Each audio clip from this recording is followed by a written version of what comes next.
Ladies and gentlemen, welcome to another episode of No Holds Barred, our little thoughts video here that we put together at the end of any journey that we do on here on the channel. And what a hell of a journey it has been this time. It's not got the title there, but as it'll say in the title down below, but we have just finished our biggest journey on the channel, 226 hours plus, counting in the climax battles, etc, etc, of Yakuza 0 for the PlayStation 4, played on PS5. And blimey, what a heck of a journey it's been so far. Completion of this game concluded with 100% of all of the story finished, all the main story, all of the sub-stories, and through the sub-stories complete 100% completion of the primary completion list, which is tied into the trophies of the game, as well as the secondary completion list, which is tied into no trophies in the game, but you do get a nice little gold star on it whenever you get everything. So we've done everything. We've done everything in the adventure, all of the 5 main lists, as well as we've collected every piece of gear in the game, every weapon, every piece of armor. We've completed the Colosseum, which was an absolute slog, but I'll get into that later. We have finished every mini-game, we've got the best scores in every mini-game, we have done everything this game has to offer. So, as well as all the climax battles and all of the trophies. So yes, it's been a hell of a journey. Starting from the top then, graphics-wise, I'm playing on the PS5, so it is a bit upscaled. It still holds up graphically to this day. It held up on the PS4. It definitely appreciates the upscaling that the PS5 offers, though it's only minimal. But it's sort of noticeable when you look between the two footages. At least it was to my eye, but I could be quite mistaken on that one. Audio, this game has one of the greatest soundtracks I have had in many games. I love this soundtrack, especially the intro music. If you've ever watched the stream live, if you've ever caught the intro, that intro music, the epic guitar riff that's playing over the opening screens, that is the main theme of this game. I have loved it. Watch through some of the watch through the last episode of Journey's End of our playthrough, because we watched the intro again there, so there we have it.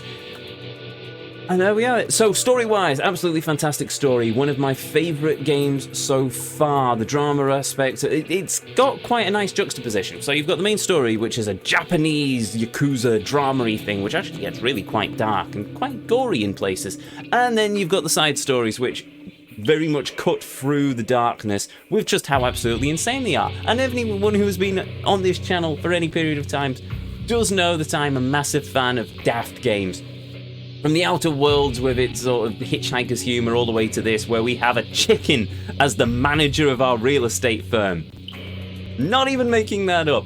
But yeah, this is a game that is very much one of the games, probably the game that pushed me into streaming in the first place. I remember sitting down playing through it, seeing all of the insane stuff, and thought, you know what, it'd be really interesting if I had an audience, or at least other people around, to watch as I play this, and chats have been absolutely amazing throughout this entire thing, so big props to chat. But yes, there we have it. So, gameplay wise also fantastic 3D beat 'em up, running around. Sometimes the amount of enemies you run into do get a bit over the top, but at the same time, once you go for full 100% completion, you unlock a golden pistol with unlimited ammo, you unlock some sunglasses that increase your weapon's powers, and just for the small sake of it, I decided to also level up a certain fighting style inside the game, so we're a bit tiny bit overpowered. We did put a cap on it.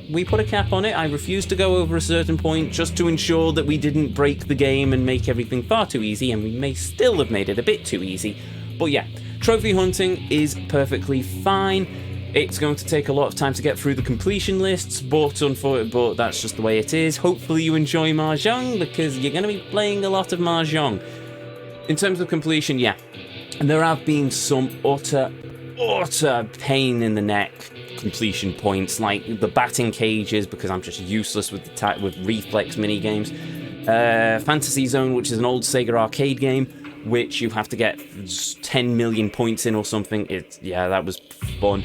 The gambling stuff isn't too bad, but yeah, the Mahjong definitely took most of the time just because of the way that the Mahjong completion points work. Mentioning minigames, though, there is plenty to do in the side on this game. On top of the main story, one of the main staples of the Yakuza franchise, from what I can understand, are the minigames, and there's a lot of minigames, from the brilliant Sega arcades, where you do play through some classic arcade games like Outrun, which I admit I got lost a bit too much in, to generic sporty things like the batting cages, which, as anyone who's ever seen a batting cage will know how that operates, to the main sub-quest, which for Kiryu, the two protagonists, Kiryu and Majima, for Kiryu you have a real estate minigame where you buy up properties and then you fight some evil people to buy more properties, and then you run the properties and that generates you money, a la sort of Monster the Journey in Assassin's Creed 2. For the other side of the spectrum, you have Majima, who owns a cabaret club where you find girls out in the world. Oh, I'm making it sound like Pokemon. You find women throughout the game as you complete the subquests and sub-stories, and then they work for you in your cabaret club, and then you have a mini game where you run the cabaret club, and that also generates money. If you do that, and if you want to go for completion on the cabaret club, may I make the honest recommendation that you do not say, oh, I'll do all the training missions in one big go at the end. Don't do that. It takes 2 hours per girl. It nearly killed me. Stretch it out throughout the entire game. Just do it over the course of the game. Don't just do it all in one big lump. It will kill you. Or at least drive you to insanity like it did me. Mentioning insanity, there is also the Colosseum, which, as the name suggests, is a big arena where you fight things, including our nemesis, the Onikuma, the Demon Bear. And yes, if you want to go for full completion on that one, be prepared to spend a lot of time just grinding. It is grinding. There's a lot of grinding on that one. But other than that, yeah. And also there's the collecting every gear and other item. That would took me several hours offline as well as on the stream to do.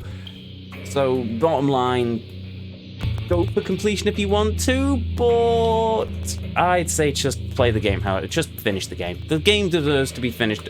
I'd say play the main story, do all the sub-stories, and then the rest of the completion list just do as and when. You want something in the... As you do completion points, you get... Well, as you do completion criteria, you get completion points, which are like XP points, that you spend at the shrine to unlock fancy stuff.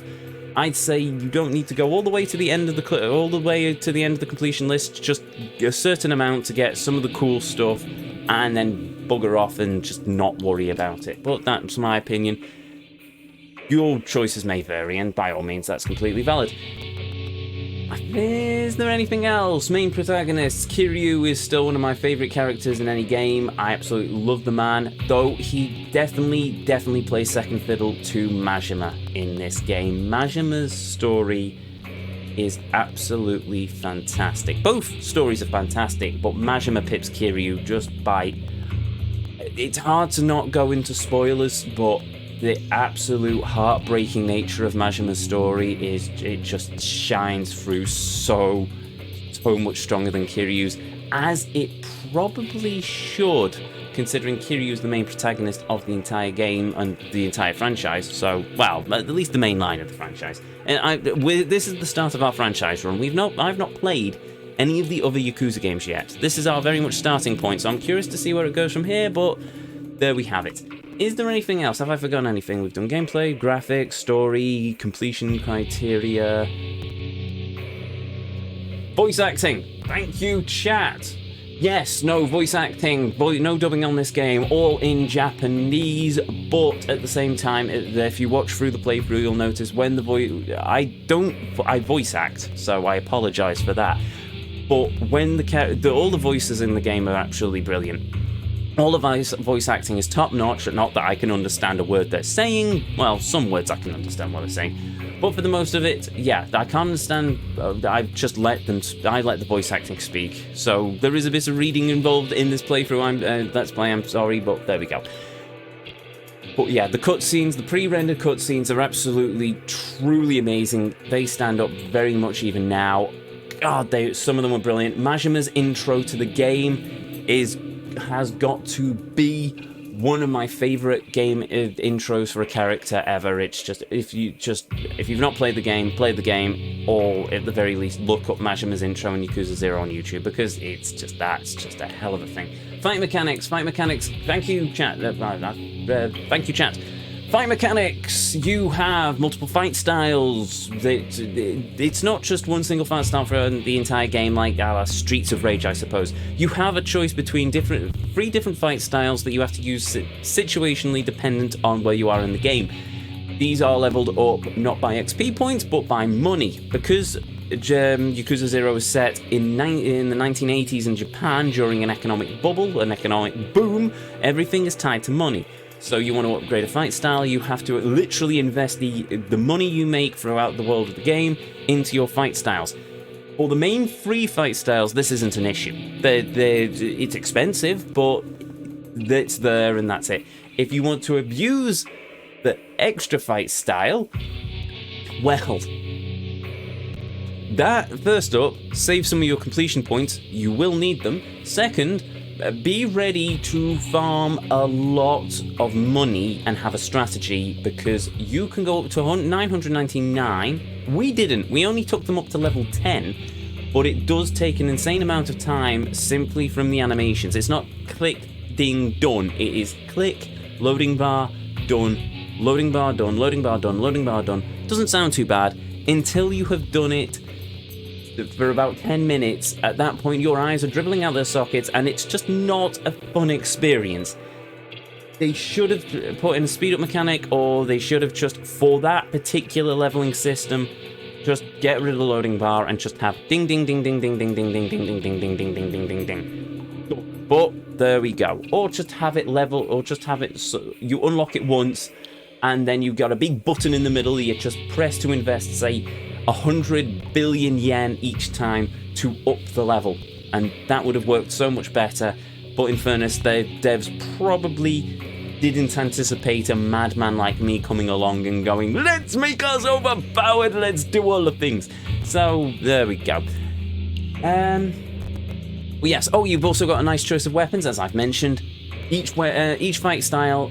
Well, when you're fighting enemies, I think a lot of people have probably seen these memed all over the internet, but as you're fighting people, eventually you build up a heat bar, which gives you a heat action. It's like a final smash in Smash Bros, where you grab opponent and you can throw them over a railing, or smash them into a car, or there's an entire list of heat actions in the secondary completion list. Wouldn't recommend going after all of them, but yes, some of them are actually true things of beauty. But you've also got weapons which have their own heat actions. So yeah, you've got a lot of moves, there's a lot of movesets. It's an absolutely fantastic fighting system. One of the best, as far as I'm concerned. Does it beat the Batman Arkham games? Possibly. It's a lot more fun for me because of the layered aspects of it, where some enemies are easier to defeat in another fight style. It's like rock, paper, scissors, which, now that I've said that, brings back memories of the catfighting club in Yakuza 0. Remember, if you don't want to play the catfight club, nobody judges you for it. I don't judge you for it. I have completed the trophy for the catfight club. It is not fun. The catfight club is very much a gimmicky thing of boobies, and then all of a sudden it just goes, oh god, what am I doing? This is hell.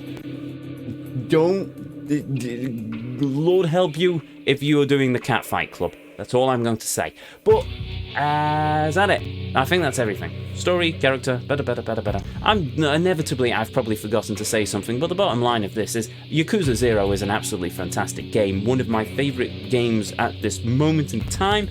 It's been on my favourite list for a long time. I don't have a number one favourite game. I don't put numerical order to my favourite games. I just have games that I think are absolutely fantastic, and then the other ones, and then it sort of goes down the tiers. Yakuza 0 is one of the top-notch ones. Fantastic story, graphics, fantastic. The soundtrack absolutely makes it. I love the characters. Kiryu is one of the coolest characters ever, as far as I'm concerned. Majima is equally as cool, but also completely insane, and I love him for it. It sort of reminds me of my own fighting style as well. But that's neither here nor there, but I won't go into that, at least not in a thoughts video. But if you're curious, stop by the channel sometime and I will gladly explain. But anyway, yes, with that said, I've rambled on long enough, so we shall call it quits there. Yakuza 0. Brilliant. Absolutely brilliant. Fantastic, amazing game. So there you have it. And with that said, I'm out of here. So, thank you very much for joining me for this thoughts video. Thank you for joining me on the channel, and thank you for listening to me ramble for this period of time. May you all have a beautiful evening, morning, afternoon, wherever it is around this whole wide world you are, and as always, until our paths next cross again, the vortex awaits, and I'll see you all next time.